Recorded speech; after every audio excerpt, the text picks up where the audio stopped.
It certainly is, folks, and you are very welcome to our show. It's 1 minute past 5. The bit of a football match going on this evening. Shall not mention that much more than once, I have to say. Good evening, book clubbers. Great to have your company. We are thrilled. The fabulous Ian is joining us with us live. You can see him on the bottom there. It's like the Brady Bunch all over again. We'll give you a welcome in just a second. You'll need to Google that if you're terribly young, I have to say. Anyway, it's really good to have your company. Of course, we've got Ian Rocky and we've got Maria Wojciechowska-Kaneda there as well, and me, Russell Prue, hosting the show. We are video casting this evening as well, and you are able to watch us and you'll be able to get us on YouTube later on this evening. It's been absolutely great this week. I'm having a fantastic week. Maria, how's your week been?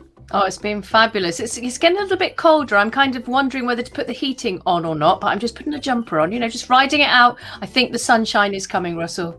Oh, indeed. Heating goes off, heating goes on, heating goes off, heating goes on. We've had rain, sunshine. It's warm, it's cold. Oh, I don't know. It's like April all over again, I have to say. Ian, welcome back to the studio. My goodness. Thank you so much. It's great. It's great to be back. Absolutely. Do you know what? It's been lovely. And you say about the heating, October. It's not going on. That's it now. It went off in April. It's not going back on until October. I'm sorry. It can go to -2, but it's not going back on. That's the Rocky rule the heating rule. Excellent. Rule. Well, to lower heating bills and good on it as well. It's excellent. Folks, we love to have your company. Thank you so much indeed. It's really, really good to have you with us. Everything is on our show page. Just go to learnradio.net/book club. You'll find today's show page. We are the 7th of July. Click on that, or you can search on Sophie Kirtley and find today's show page. Easy peasy. If you want to text us, all the contact details are on the show page. 078 26 400. Some of you prefer to send us a text message. If you want to write on the show Padlet, it's busy already, I have to say. Thank you so much. Keep those texts coming. It's good to have Ian with us because he can pre-approve some of those posts as well and get ahead of the curve. Always handy. Help yourself, Ian, to that as well. If you want to email us, don't forget learnradio@andertontiger.com if you want to email us as well. Good to have your company, and use the hashtag if you want to post something. Well, this is our after school book club, and we are featuring a brand new book. In fact, it's so new it's not even out to tomorrow. That's what I like, actually, before it's on the shelf. I love it as well. This is published by Bloomsbury Children's Books, and we're thrilled to have Sophie Kirtley with us once again. I was just recanting with the gang there before we came on air. It is nearly a year and 10 days since we last had her. It's a big thank you to the whole team at Bloomsbury for our lovely books. We have absolutely loved it. Now, Ian's the only one that hasn't got his book because it didn't arrive yet. I think someone's pinched it in the school office. But Maria, how does yours smell? Delightful. Ian, how's your PDF smelling there, Ian? It's PDF smelling digital. Digital. It has the scent of sprites and pictures. That's what it has. I love it. It's gorgeous. Thank you so much to colleagues at Bloomsbury. A stunning book, absolutely stunning. Thank you so much for putting it in our hand. It is so much better to enjoy the physical book, to have to say. Not that there's anything wrong with digital books, except that Ian doesn't have a physical book, so the physical ones are so much better. We absolutely loved it. We loved this book, didn't we, Maria? Oh, I absolutely thought it was amazing. I've read The Wild Way Home last year, and I'd forgotten how beautiful the descriptions are, all of it. I mean, from literally the first word, which is Moth Girl. That's it. I thought, we're back in it again. I was just back in. I loved it. It was glorious, Russell. It's absolutely good. Gorgeous. I've forgotten how well Sophie writes. It's so empowered. It's so exciting. She's in the waiting room, folks, so don't worry. She will be with us in just a minute, chomping on the biscuits and the beverages, non-alcoholic beverages served in the waiting room there in our green waiting room. Really important to do that. Of course, we had Sophie on with The Wild Way Home, a lovely book as well. And you can find that on our Stone Age Friday. Do you remember that, in Stone Age Friday? We called that show. It feels like a Stone Age ago. It was indeed. It was the 17th of July, folks. Go back and find that show page. There's loads of lovely interactions from our listener learners on there as well. Folks, it's a lovely tour through time, as is this book as well. A beautiful opportunity to go back there as well. So back to today's title. It is The Way to Impossible Island. And we thought it was absolutely stunning and really just amazing. Don't forget, today's show is broadcast as well as on the radio channel. So So if you're listening in your car, don't watch it and drive at the same time. You can get into a lot of trouble doing that as well. But just listen to us now and download the video later on as well. All the learning resources and a click-through link to the show page, and you can buy and reserve a copy, a signed copy no less, on our show page. Just go to learnradio.net/Sophie Kirtley. Folks, it's still time to get your questions into Sophie. She'll be reading from the book as well. She'll get her to tell you what she's reading from as well. She's going to be reading from the book, and the chance for you to ask questions live on the show. Listen to the answers and then ask more questions. That's the love and the joy that is our interactive show. It's really good. And the purchase link is supplied by Book Nook in Hove. Now, we like them very much. We like independent booksellers. We think they are very empowered and absolutely brilliant. Well, can't waste any more time, folks. Will you please put your hands together? Let's get her out of the green room and get her onto the set now. Hello, Sophie Kirtley. How are you? Hello. How's it going? It is going very well. All the better from seeing you lot. So thank you so much for having me. You haven't aged a day, I have to say. As I say to Ian all the time, you've got a great face for radio, Ian, and you look fabulous. All the time I'm saying that. It is lovely to have you back, and thank you so much indeed. Maria. Thank you very much, Russell. It's just an absolute pleasure to have you, Sophie. I mean, we were just talking about your book before we came on air, and it's just absolutely wonderful. Now, we are wondering why you chose to write the story as Dara, as the main character, rather than Charlie in the first book. I was very excited to see that.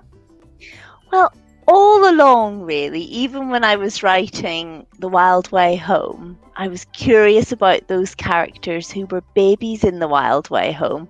And I really thought, all babies when they're born, they contain the potential of who they will become in the rest of their lives. So when I met the babies in The Wild Way Home, Dara and Moth Girl, I did think, do you know what? They deserve their own story. I'd love to fast forward into their future and see what happens to them. So really, it almost wasn't a choice that I wanted to write and explore Dara and Moth Girl's experience. It was an intention right from the outset, because the second they were born in the first story, I wanted to know more about them and what they would become.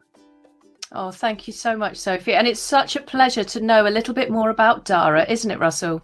Absolutely, it so is. Ian, just before we get into the next question, can you just tell the listeners how they can write on the show Padlets, please? Thank you so much, Russell. Absolutely, everybody. Yeah, please do jump on the Padlet, everyone. Please come along and head to learnradio.net/Sophie Kirtley. You can come along to the show page today.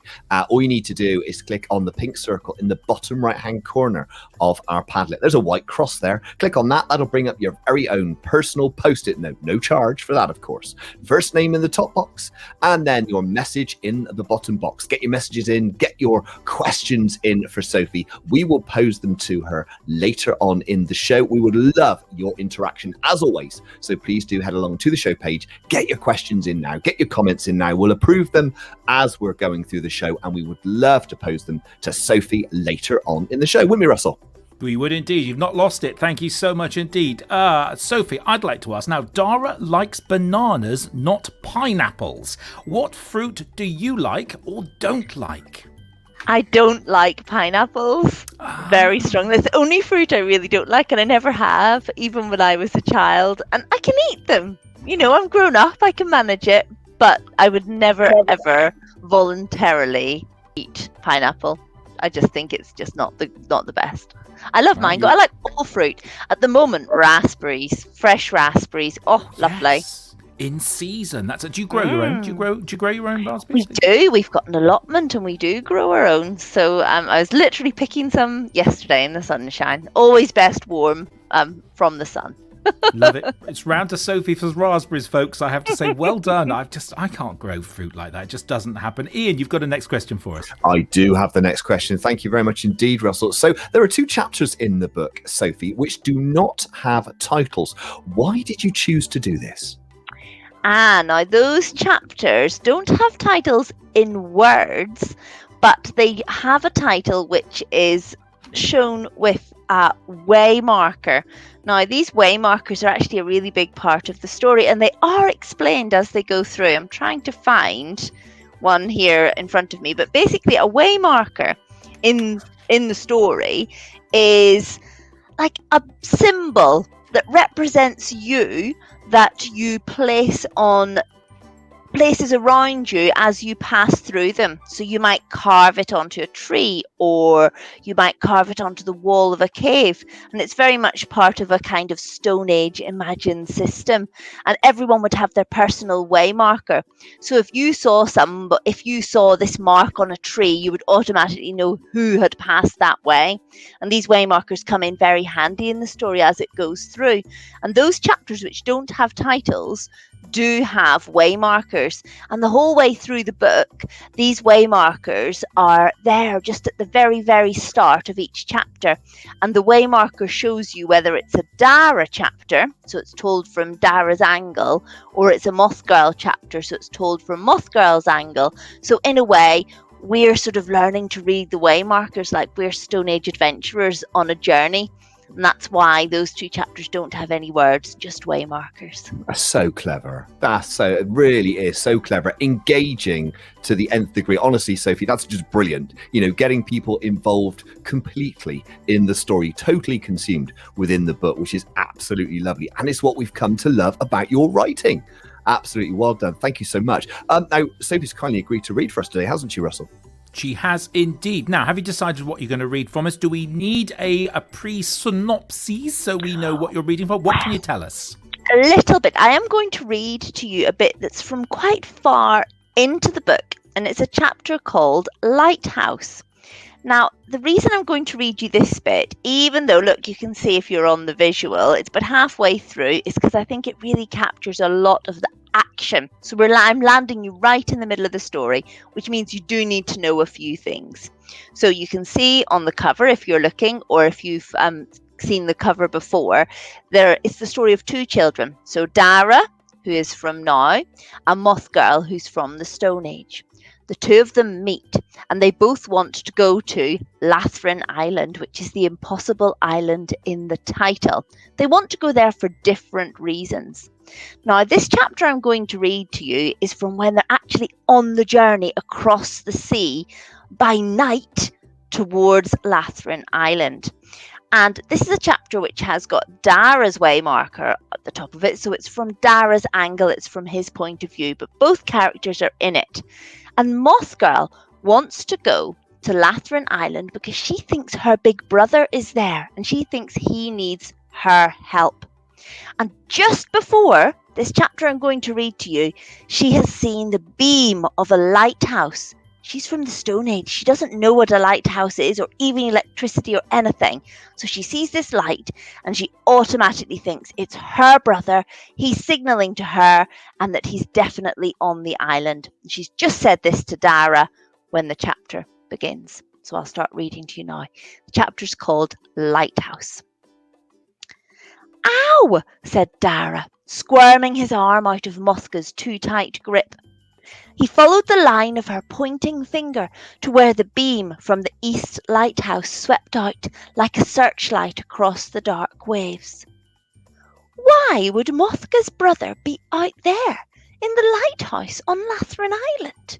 He couldn't be the lighthouse keeper. There hadn't been any lighthouse keepers at all since all the lighthouses were automated way back when. It didn't make sense. "Are you sure your brother's out there?" asked Dara, giving Mothga a sideways glance. "Lathron Island's been uninhabited for about 100 years. "Heart lost," she said with certainty. "Heart lost. I find Heart. I bring Heart home." She nodded, like a full stop.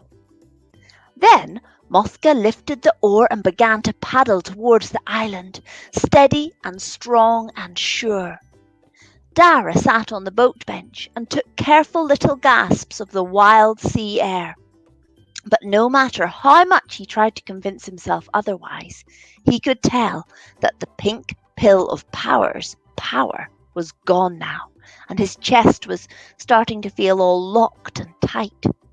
He wriggled off his backpack, quickly found his inhaler, then closed his eyes and took a puff. Better. He opened his eyes. Mothga was staring at him, curiously, her head on one side. What? He said, embarrassed. Breath-sick, she said with a sharp nod. Thanks for the diagnosis, Dr. Mothka, said Dara, rolling his eyes. Mothka rolled her own eyes back dramatically, then turned to face the island once more. Silently, Dara did his breathing exercises, relieved and pleased that his heart seemed to be okay again, for now anyway. He looked at his watch. He just needed to wait 5 hours and then he could take another pill. So long as he took it easy between now and the morning, he'd be fine. Dara counted in his head, and as he counted, he gazed curiously at Mothka, at her black-nailed fingers, at the 5 thin bracelets on her strong arms, and at the animal skins she was wearing, and at her bare feet, and at her wild hair. Mothka, he asked softly, where are you from? Where is home? Home, said Mothka, and she turned away from the island and pointed with the oar back across the silvery black sea. Dara stared to where she pointed, all the way back to the mainland, to the moonlit twists of the River Ban, and upstream, right to the furthest hilltop. Mandel? Asked Dara in confusion, pointing to the distant orange street-lit glow of the town where he himself was from. You don't sound like you're from Mandel, Mothka. Are you sure Mandel's your home? Mothka had stopped paddling. She blinked back at Mandel, her eyes clouded and puzzled. Is home, she whispered, her head on one side, uncertain suddenly as she too stared at far-off Mandel. Is home and is not home. Home is trees. Home is creatures. Home is... She shook her head like she'd run out of words. Then she squinted her eyes into the distance and suddenly she grinned. Ha! She said like she'd won a battle. Ha! There my spirit stone. How you not take my spirit stone, Daramaram? What? Your what? She jabbed the oar, pointing with it far into the distance to where the Lucasade orange streetlight glow rose above Mandel. Ha! She said again in triumph. And Dara peered where she pointed. There, clear as a shadow, silhouetted by the neon sky, was the tall, standing stone on the top of the mound in Mandel Forest. The standing stone that was so ancient, people said it had been there since before Mandel was even a town, since... Dara turned and stared, wide-eyed at Mothka. It was impossible. But as soon as he'd thought it, he knew it was true. You're from the Stone Age, aren't you? Whispered Dara. Mothka looked at him like he was totally stupid and totally crazy. You from Stonage, she said with a toss of her head. Foolish, far Iceland's boy, she muttered under her breath. Dara's mouth went dry. How? What? How was it even possible? But it was. It actually was possible. It actually was real. He was here in a boat heading to Lathron Island with a real, live, actual Stone Age girl. It wasn't how he'd always pictured it. It wasn't how it was meant to be, but here he was. Dara grinned at himself in amazement. A wave slapped noisily into the side of Pea-green, splashing salt water into Dara's face. Never mind the standing stone, never mind the Stone Age, never mind who Mothka really was or what she was doing here. One thing for sure, they had to get to the other side of Lathron Strait and land the boat safely. Let's go, he said, jubilant and ready. But as he turned, Dara saw something coming fast towards them, something that made him gasp in fear. A wall of sea mist, thick and white as milk. It swallowed them, swift and silent and strangely cold. Dara shuddered. He screwed up his eyes, peering hard, but all he could see was mist and the dim outline of the wild Stone Age girl.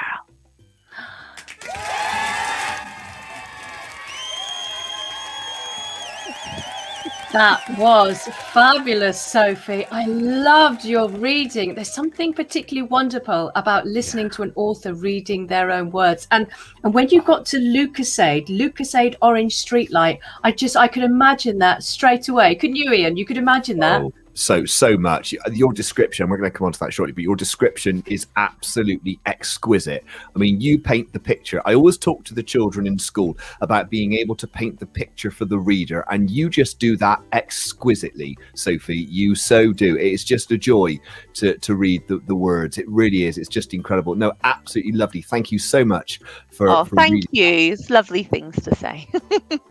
Yeah, it's been wonderful. Thank you so much. And don't forget, of course, if you want to comment or ask Sophie a question about the book, please do get those onto the Padlet. You've got a few moments to write on our show page. Head to learnradio.net/Sophie Kirtley to find today's show page. Pop us a message on the Padlet. As I said earlier, click on the pink circle. You can do that very thing right now. You're listening to Maria, Ian, and Russell. This is the After School Book Club on learnradio.net. Oh, welcome back, everybody. Thank you so much for being in touch. You're listening to learnradio.net. It is now 26 minutes past 5, and we've got some wonderful comments on the Padlet. Thierry and Andre have made a comment. Thank you so much. Andre says that Miss Sophie has a voice and accent like Siobhan, who is a medic in our unit, and we like hearing her reading. Well, that's a lovely comment. Thank you very much, Thierry and Andre. Ian, what else do we have on the Padlet? Thank you so much, Maria. Yeah, we do. Jamie says, that was amazing. Please can I ask a question? Did you use any real life islands for inspiration? What a good question, Jamie. I absolutely did. Now, when I was a girl, and this links into the question that Thierry and Andre, or the comment Thierry and Andre made as well, that where I'm from is Northern Ireland. And where I'm from in Northern Ireland is the North Coast. So a lot of what I wrote about in The Way to Impossible Island is very much set where I grew up. And there is an island, a really big island off the north coast of Ireland, and it's called Lathron Island. And the whole time I was growing up, when I was a little girl, I wanted to go to this island. I just thought it looked really, really fun.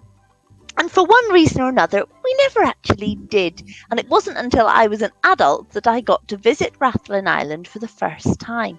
And it is an incredible place. It's very wild, quite barren. There aren't many trees because it's right on the edge of the Atlantic. It's so windy and the rocks there are quite jagged, and it's an incredibly atmospheric place. It's also somewhere that's really important for wildlife because a lot of migrating birds go there to nest and to breed, and there are lots of very rare species on this island because of where it is geographically. And so my island in The Way to Impossible Island is called Lathron Island. You can see what I did there. And a lot of it is based on Lathron Island in Northern Ireland. Now, Lathron is much bigger and people live there. It's inhabited. This island, my one in the story, is an uninhabited island. But I've stolen lots of bits from real-life Lathron Island. I've stolen some of the creatures, the wildlife that I mentioned a moment ago. So there's a really important part of the story is based on a myth that Dara really, really loves. He's got a book of myths all about Lathron Island. And one of the myths is the myth of the golden hare. Now, in real life, on real Lathron Island, there is a golden hare. And it is an actual real animal. It's a really special kind of subspecies of Irish hare with fair fur and blue eyes. Can you imagine seeing a hare with blue eyes? And so the golden hare in the story is based on that real creature that lives on that real island.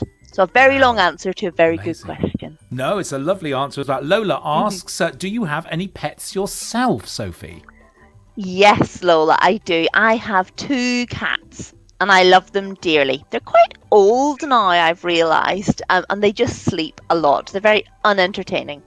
And I sometimes try, if I'm doing a video for a school or for children or something like this, I try to get my pets to come and sit next to me and look nice and decorative and look really cute. They'll never, if you've got cats, you'll know, they'll never do what you want them to do. So much as I would love to have my cats be a very pretty prop, they would, but they're really lovely. Their names are Dizzy and Dude. They're my 2 cats, and they're really lovely. Dizzy and Dude, I love it. Maria, have you got another question on the Padlet there? Oh, thank you very much, Roger. That's lovely listening about your cats. I should have named my cat a little bit differently. My cat's called Monkey, and unfortunately he's not allowed in the studio during this time, but cats do exactly what they want. Now, Megan has been in touch. She said, I've read The Wild Way Home, and I'm looking forward to this book when it comes out.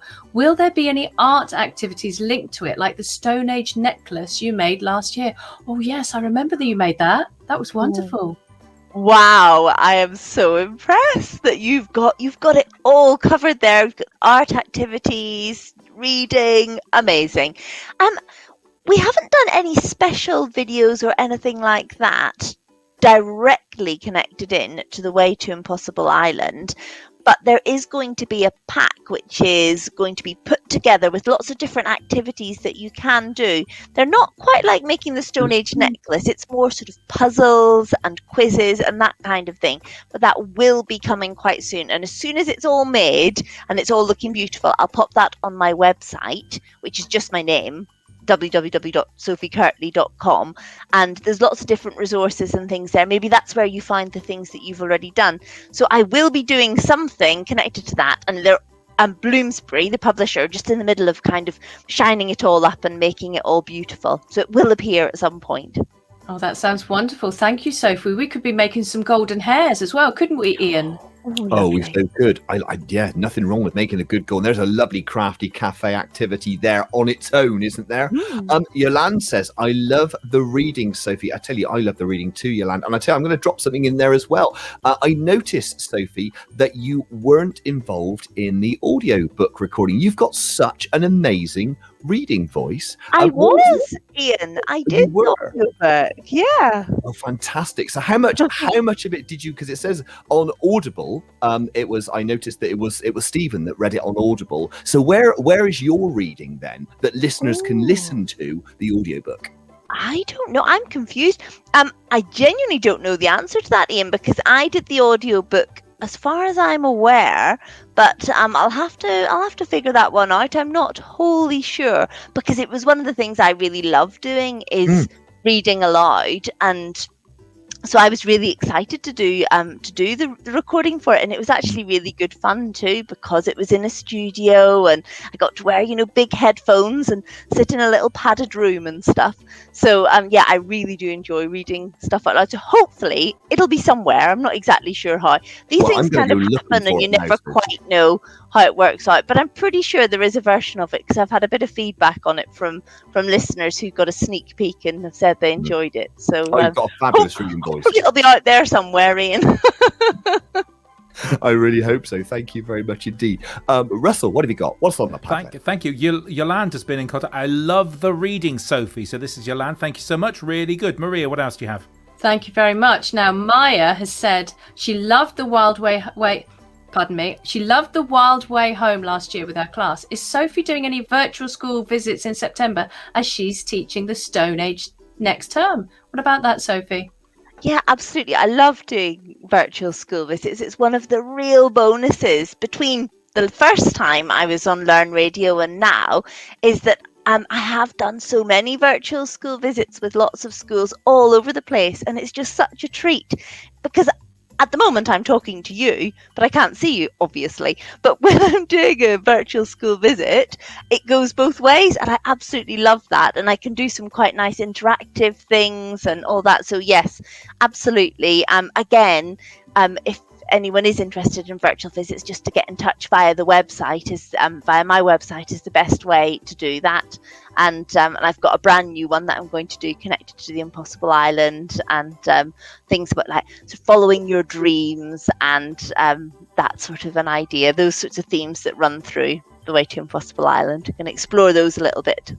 Thank you very much, Sophie. There's a link on to the website, folks. If you just go to our show page, learnradio.net/Sophie Kirtley, there's a link to Sophie's webpage there as well, and also a link so you can collect and order yourself a pre-signed copy of the book. How exciting is that? It's out tomorrow officially in all good bookshops and less good bookshops as well. I'm sure we'll also be stocking them. Maria, what else do you have on the Padlet there? Thank you. So we have Thierry and crew. They say that Casey is watching. She's a bit poorly at the moment. And the way markers sound clever. We'll have to find out more and make our own codes here in the Reading Mini Club. We don't know this book yet. They will be a language. No need for French or Anglais. Oh, thank you very much, Thierry. Thank you very much. And Lola comments as well. Did you always want to be a writer? Oh, that's a good question, Lola. I did. I always wrote stories, and I always loved reading, even when I was a really little girl. It was just the thing that I did and the thing that gave me loads of pleasure. So I don't think I ever dared to think that I would actually be an author. It felt like something that people like me couldn't really do. When I was just a little girl growing up in Northern Ireland, it didn't really seem like a reachable dream. But then as I grew older, I thought, do you know what? I love doing this. Wouldn't it be great to give it a really good go? And at that point, I started getting a bit more confident to show other people the things that I was writing. I wrote a lot of poems and I wrote a lot of shorter stories. And the more I shared them with other people, the more confident I got, until I started to write bigger and bigger and bigger things and get even more confident to share them with people who I didn't even know so well. So yes, I have always wanted to be a writer, but it's taken me a little while to get the confidence to be a writer who can be an author too and sort of show other people the stories that I have in my head. So I'm very proud that I've made that journey anyway. Oh, thank you, Sophie. And when you tell people, when you say I'm an author, do you feel very comfortable with that term now? It makes me giggle inside, Maria, to be honest. It just because there's always, I think no matter what you do, there's always a little part of you that kind of thinks, really? So yeah, I'm very proud and pleased, but I do giggle inside a little bit. Oh, brilliant. Ian, there's another comment on the Padlet. Can you read that one for me? Indeed, we have. We've got Jasbir says, wow, can't believe it. Just found out about this book and you have Sophie on the show. You're so good, Learn Radio. Very kind of you. Thank you so much. We'll be listening from South London. Thank you so much. It's been fabulous so far. We are loving having Sophie on the show. We've been treated to a reading and also some of the fabulous book as well. And now we've got some more questions. Firstly, of course, with Russell. Russell, over to you. Thank you very much. So, Sophie, look, by my side, I just love some of the language you've used as well. It's a lovely name for Moth Girl's Wolf, and I just love that as well. What made you choose this name? And of course, we've already had a question from one of our listener viewers. Do you have a pet? And you've answered that as well. So what made you choose that name? Why did you go with that? Oh, it was funny because initially he was called... what was he called? I think he was just called Wolf initially. And then I thought, oh, that's just so boring. It was just a plain name, because I kind of felt that in the Stone Age, what you would do would be just to label something as what it was. You would describe it. The word for it would be what the animal or object or whatever was. Like, for example, 2 flints would be fire starter stones. At one point, Mothka takes some fire starter stones out of her pouch, and it just makes sense. Things are described in quite a practical and sensible way. So I started thinking about the qualities that wolf has to Mothka, and I thought the one thing that he has is constancy. He is always there. He is always by her side. And so I thought, do you know what? Maybe that's what she should call him, by my side, because that is actually what he is. That is the practical description of him. You can see I've got my, if you're tuning in to the visual, you can see I've got my little wolves here. So I did think that would be a really good name for him. And it was funny because when I was researching wolves, I did quite a lot of reading, but also I went and visited a conservation centre not far from where I live called the Wild Place Project.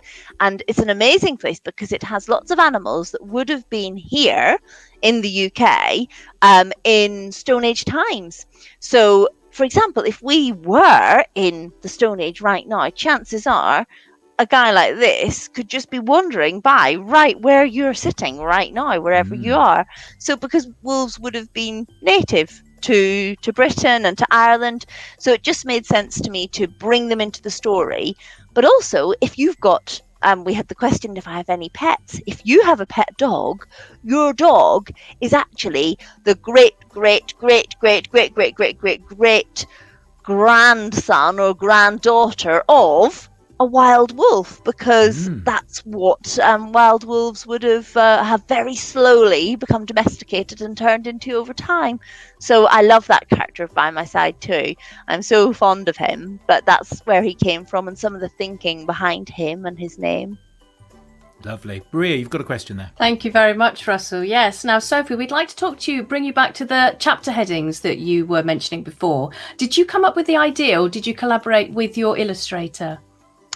For the pictures, well, we collaborated. It's funny because the illustrator of the cover, Ben Mantle, isn't the same illustrator as the chapter heads. The chapter heads are illustrated by Patrick Knowles, who does the lettering on the cover, the lovely swirly lettering, and he is also the artist to do the chapter heads. So it's quite interesting, the sort of collaboration that you have in making a book, even with the art. And yes, it was a discussion with me and my editor, who then communicated it to Patrick. And we always had the chapter heads with the sort of tousled grass and the wild flowers. But what I thought would be quite fun is, I mentioned the golden hair earlier. The golden hair is really important in the story and quite magical. And if you've ever actually seen a hare in the wild, it gives you such an amazing excitement of a feeling, because it pops out of nowhere and you go, oh, a hare! And then before you know it, it's vanished again and run off. And it gives you this really amazing feeling of having almost seen a little flash of magic. And I wanted that to come through in the chapters where that golden hair features. So if you've got really sharp eyes as you're reading, you'll notice that most of the chapter heads are the same, apart from the pictures are the same, apart from in the chapters where that golden hair features. So you get a little clue he's going to pop up if you look at the actual chapter head, because I'm flicking through it at the moment, see if I can find one. Page 75. Oh, thank you. You see just a little glimpse of him. Oh, he's gorgeous. I love that. He is gorgeous. And there's several different versions of him throughout the book, depending on what's happening in the chapter. So I just love the idea of a chapter head not just being there to make it look pretty, but to kind of bring the book another dimension into the book and make it almost feel like the pictures are helping the story and the story's helping the pictures.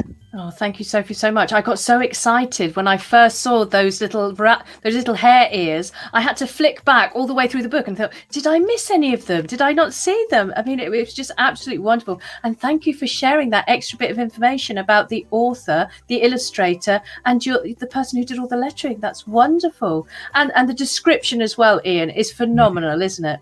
Oh, this Sophie, this is something that I just love about you as a writer, is your ability to describe so beautifully and eloquently. And it is, again, in this book, it's delightful. You know, you hint that the autumn beckons with a golden leaf twirl, a wave licked the hem of his shorts, Dara's heart fluttered like a moth in a jar. I mean, that's just such imagery there in just a few sentences. Where'd you get your ideas from, and how would you encourage young writers to get their ideas when they're writing?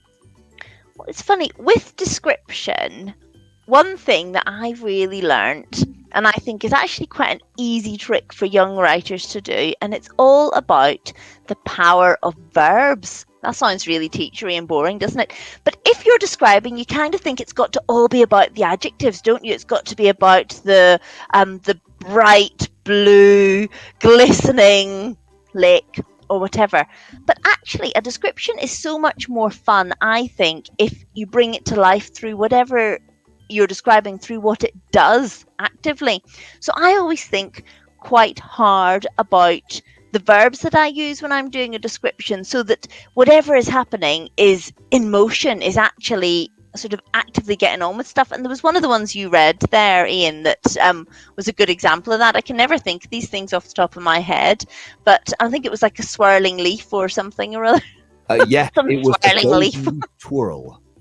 Yeah. So, the idea of that movement of a leaf. So I'm not just describing a leaf sitting there being a leaf. It's a leaf doing something. So if you can make everything do something in your stories, then it'll make them more exciting to read, because descriptions can feel very still, like you're just looking at a painting rather than looking at something that's actually happening. So that's a top tip I'd say for descriptive writing. Make it move, make it noisy, make it do stuff. That's brilliant. I mean, that for young writers, that's just fantastic. Certainly something I can share, with young people at school is make your writing more dynamic, doing just that. Wonderful. Thank you so much, Sophie. Russell, you've got a question, haven't you? I have indeed. I just want to just drop back on the Padlet there. Thierry and Genevieve have been in contact there. Have you ever seen a rabbit with ginger hair? Thierry asks. At fur brackets. Well, yeah, that would be fine. We saw one time when we were out walking. The other ones are normally brown as well. We see white tails when they run away. So have you seen a ginger hare, Sophie? What brilliant observations from you lot. That sounds amazing. No, I have not, and I would absolutely love to have that experience that you have had of just noticing and thinking, oh, look at you, you're a bit of an unusual kind of a creature. And I love also when you described the way a rabbit runs away, you just see the little white tail bobbing. I love that too. No, so I have not seen one of those, but I would absolutely love to. And actually, it's interesting because the idea of an animal like that ginger rabbit that you described, who's a little bit different from everyone else, and from all the other rabbits in his warren, and that's an idea about being a bit different and actually accepting that and celebrating that is a big theme in The Way to Impossible Island, and it's one of the things that I think is just really important in life as well. So it's one of the messages in the book, probably because it's one of the things that I believe in as well. So I think seeing something like that must be very lucky and special. Congratulations. Brilliant. Absolutely. It is really good. Thierry, thank you so much. Always good. Maria, you've got a question there. Thank you very much, Russell. So we would like to ask you about the legendary story about the golden hair. I mean, it's absolutely beautiful. Did you create this, or does there have some element of truth from Northern Ireland and your childhood? Well, so the legends, the true legends of Lathron Island, which is the book of myths and legends that Dara has and really believes in, up until a certain point at the start of the story. And those legends are based on a real mixture of things. Some of them are 100% Irish myth. Like there's one of the legends that Dara mentions called the Swan Children, which is based on a famous Irish myth called the Children of Lear. And some of them are totally made up, but made up leaning on something real. So, for example, the myth of the golden hair that you were mentioning, Maria, totally made up by me, but leaning on the fact that I know there is this very rare, very unusual, pale-furred, blue-eyed golden hair on the island of Rathlin. And I thought, myths and legends, they all come from somewhere, don't they? They don't just pop out of the blue. They tend to come from something that maybe happened to somebody once, or a sighting of something unusual that grows into a story. And so I thought, what if I was a Sophie of old? What would I have made of that golden hair? What story could possibly have been wrapped around it if I'd been around a Stone Age campfire, or around a time before TV and radio and all these things, where we just would have made up stories for each other. And I tried to make myself into that kind of past person and make up a myth that would feel like it had always been there. And that's what I tried to do with the myth of the golden hair. But I also wanted it to fit really nicely within the main story that's going on in The Way to Impossible Island, so that the myth could reflect on what Dara's experiencing, and Dara could reflect on the myth and think, oh yeah, that's just like me. So I kind of wanted it to feel very old, but also relevant to what was happening in the book. That's lovely. Thank you, Sophie. And there's lots of research as well, isn't there, Russell, that it seems like Sophie's had to do? Absolutely. And we just wondered, Sophie, where do you do your research? Oh, good question. I read a lot. I love reading. And sometimes I'm reading online. Sometimes I'm reading books about things. And also I love, getting out there and experiencing stuff and chatting to people and hearing people's stories. So with the research for The Way to Impossible Island, like I mentioned right at the start of our chat, I did go to Lathron Island. Finally, I got there, and so I got to really see for myself what it's like out there and to sort of feel all the elements so that I could maybe make my descriptions feel realistic.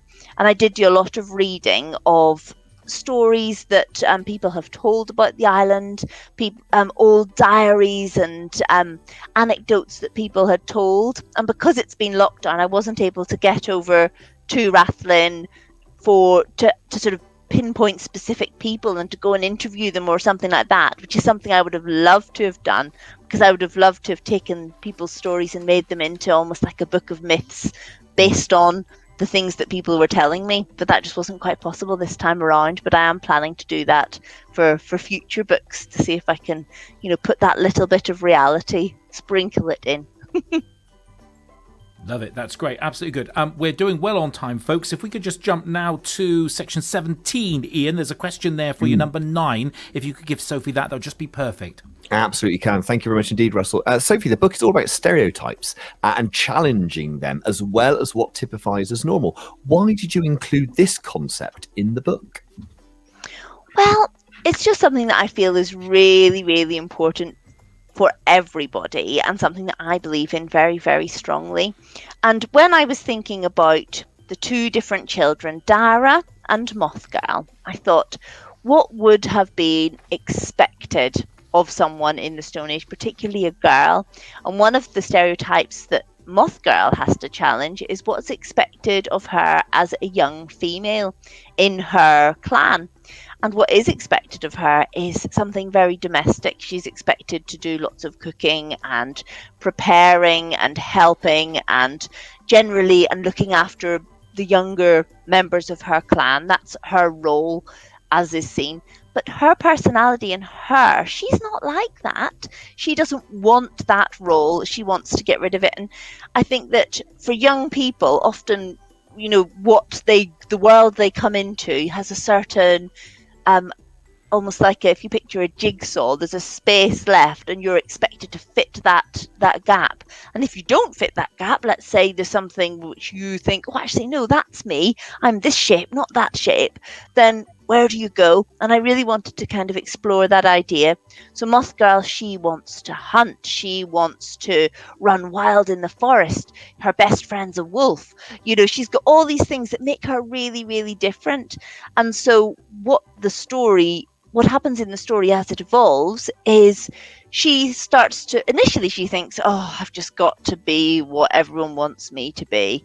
And as the story goes forward, she then begins to question that. And the questioning comes through meeting Dara and through the adventure that they share together.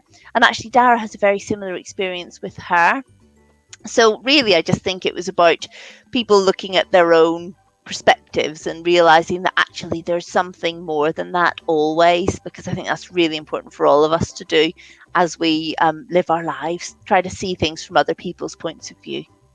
Brilliant. Lovely. Thank you so much. And so brilliantly put as well. And we're wondering, aren't we, Maria, about Dara and Charlie, aren't we? Yes. I was wondering, Sophie, will Dara and Charlie ever share their own stories of the Stone Age? And, are you able to let us know? Is there a subsequent book that you've planned? Maybe Eel Girl or Owl Boy? Could you tell us any sneak previews? I did love Eel Girl and Owl Boy, even though they're just sort of they're present within this story, but it's certainly not their story. So I think there is definitely potential for them to move on, being almost the next generation of that family. But for me as an author, I am in danger. I'm in danger of turning into Stone Age Sophie. I've spent so long in the Stone Age, which I love, and I really do love, that I think that what I need to do now is to experiment with other things and other places, because it wouldn't be easy necessarily for me to write another Stone Age book, but I would quite like to do something different at this moment. So Eel Girl and Owl Girl aren't going anywhere. Eel Girl and Owl Boy aren't going anywhere. they'll be there if I want to pick up their story at some point in the future. But the next book from me is definitely not going to be Stone Age. It's going to have a little whisper of Ireland in it. It's going to have some myths, some legends, some powerful fairy tales, and it's going to be about families and about friendship, like it seems most of my books are going to be honest. That seems to be the things that I'm into. But it's not going to be a Stone Age adventure this time. But it will be lots of fun. It's going to be a road trip. Oh, we'll look forward to that, won't we, Ian? Oh, absolutely. Can't wait for that. That sounds great. I mean, to be honest, every time you're releasing a book, Sophie, it's absolutely gorgeous. And we really, really look forward to it. So, I mean, what you're working on right now sounds really, really exciting. Russell, we're talking about inspiration as well, aren't we, really? Because there are so many places. With Stone Age Sophie. I love it. So this is your coffee name. I love it. It's Stone. You should, when you order your coffee next, so what's your name? You go, Stone Age Sophie. See if they can fit it all around the cup. That would be lovely. Or just SAS, Russell. That would be good. SAS. Coffee. I love it. Covert coffee. I love it. We're just wondering where you get your inspiration from. Where do you draw from all these stories, Sophie? Well, the Stone Age thing really did come from my own childhood in a way, not because I'm Stone Age Sophie and I grew up in the Stone Age, might I add, but a lot of them come from where I come from. And when I think about my childhood in Northern Ireland, a lot of time spent outside, so the natural world is a massive inspiration for me, but also the past and history and sort of unlocking the hidden meanings behind things. You know, I'm a great one for finding an old bit of china and wondering, what plate or cup did this come from? Who drank from it? Where did they live? Constantly sort of questioning things and observing things, but then doing that out and about, but also taking whatever those little thoughts are, writing them down in a notebook, and then later going and investigating them. And often you get yourself on this little path that takes you from one thing to another, where you might see a picture and then think, wonder what that's about. And then you discover it's based on a myth. And then the myth, suddenly you think, I love this myth. It's connected to the idea of twins. And I could put twins in my story. And it's kind of like being on a bit of a treasure hunt. The way I work is that I start off with an idea and it grows and grows and grows and grows and grows, and sometimes one idea links into another, and then I feel very happy when that happens. Love it. Absolutely love it. Now, as well as a book club, folks, we've also got some extended learning ideas, and we love to share these with you because it's not just about reading, it's also about engulfing yourself, immersing yourself in the story and doing a bit of writing perhaps there. Maria, we've got some great ideas for our listener viewers, haven't we? If they're up to investigation, what can we offer them? Oh, well, they could choose an animal that you could be named after in the Stone Age. So, for example, you could be Eagle Boy or Zebra Girl, or my favourite, I would be Dolphin Child. You could find out a little bit more about the qualities of that animals and really look into that. You could investigate that. Now, Ian, what about if you like inventing? What could you do? If you like inventing, we're not short of things for you here. You could invent your own impossible island. What could you find on the island? How could you reach there by boat? Are there any legends? We've talked about myths and legends this afternoon. Are there any legends that have been told about your island? Give that some thought. Get inventing. But what about communication, Russell? We got something there, haven't we? Oh, we like that as well. You could imagine that Dara and Moth Girl could continue to communicate through the difference in time. They could have like a time portal, a WhatsApp. What conversations would they talk about? You could write the exchanges as they kind of share facts from their world. What a lovely there. Maria, what have we got next? Well, if you like collaborating with others, you could work with some friends to find out about the cave paintings around the world from the Stone Age period. You could have a look, see if you could find any of those waymarkers as well. And what about some creativity, Ian? Oh, love a bit of creativity, Maria. You could design your own waymarker like Moth Girls and Dars in the book. Carve it into some modelling clay. Can you make a print from it?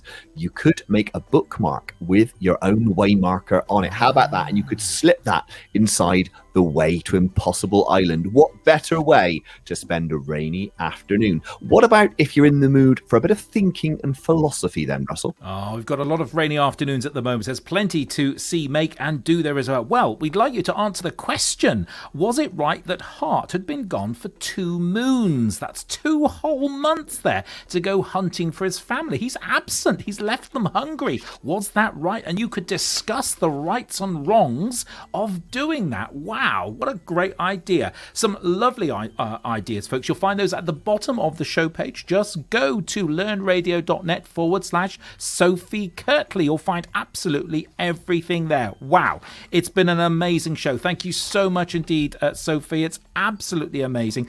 Folks, all of our shows are published on Buzzsprout as a separate downloadable podcast. We're also appear in all your favourite podcast feeds as well, iTunes, Google and Spotify. Just go search for Learn Radio and you'll find all of those there. And I think that's really important. Maria, who do we have on the book club next week? Oh, we've got a wonderful, fascinating pair. We've got the illustrator Paddy Donnelly, who's been on our show before, and we've got Susanna Lloyd, and they're going to be talking about their book, Here Be Dragons. And you can visit the show page right now and secure your signed copy from hive.co.uk. And there's a link on the show page. It's learnradio.net/Here Be Dragons. Thank you, Russell, for showing us that book. Smells lovely, doesn't it? It's enormous. I didn't get this through the letterbox, I have to say. It's gorgeous, absolutely. And Paddy draws so beautifully as well. It's cheeky, it's funny, and I love it. And it's just an amazing book. Really looking forward to that as well. Folks, don't forget that show page there, learnradio.net/Here Be Dragons. Well, today's video and podcast will be up just as quickly as we can. Lickety split, I think they say in some areas. We'll get it up there straight away as well. Everything on the show page, learnradio.net/Sophie Kirtley is the URL of choice. You'll need to write that down. You'll find everything back there again, as well as the podcast and the video as well. Well, thank you so much indeed for listening. Sophie, you've been absolutely fantastic, absolutely amazing. Thank you so much indeed for joining us. You've made our afternoon. We've thoroughly enjoyed and learned so much that we didn't know about the book, and it's just a pleasure. We wish you the very best of luck for your book birthday tomorrow. It's tomorrow, it's out. And Sophie's having tea and cakes with the editor. Lovely. Make sure you chomp away, take a doggy bag away with you, a by my side bag, and don't forget to give them your coffee name as well. I love it. Absolutely love it. Thank you so much for being with us. We have thoroughly enjoyed it. Folks, if you've enjoyed your show and if you've enjoyed this show and you'd like to show your appreciation, don't forget we are entirely funded by you. You can make a donation at the bottom of the show page on our GoFundMe link. We're grateful for anything that you can give, small coppers or whatever it might be. They all go to help the running of the show. Thank you so much indeed. We will catch you next week. Sophie, thank you so much. It's been lovely to have you. We have thoroughly enjoyed you as well. Until next time, you're very welcome. It's goodbye from her. And it's goodbye from him. And it's goodbye from them.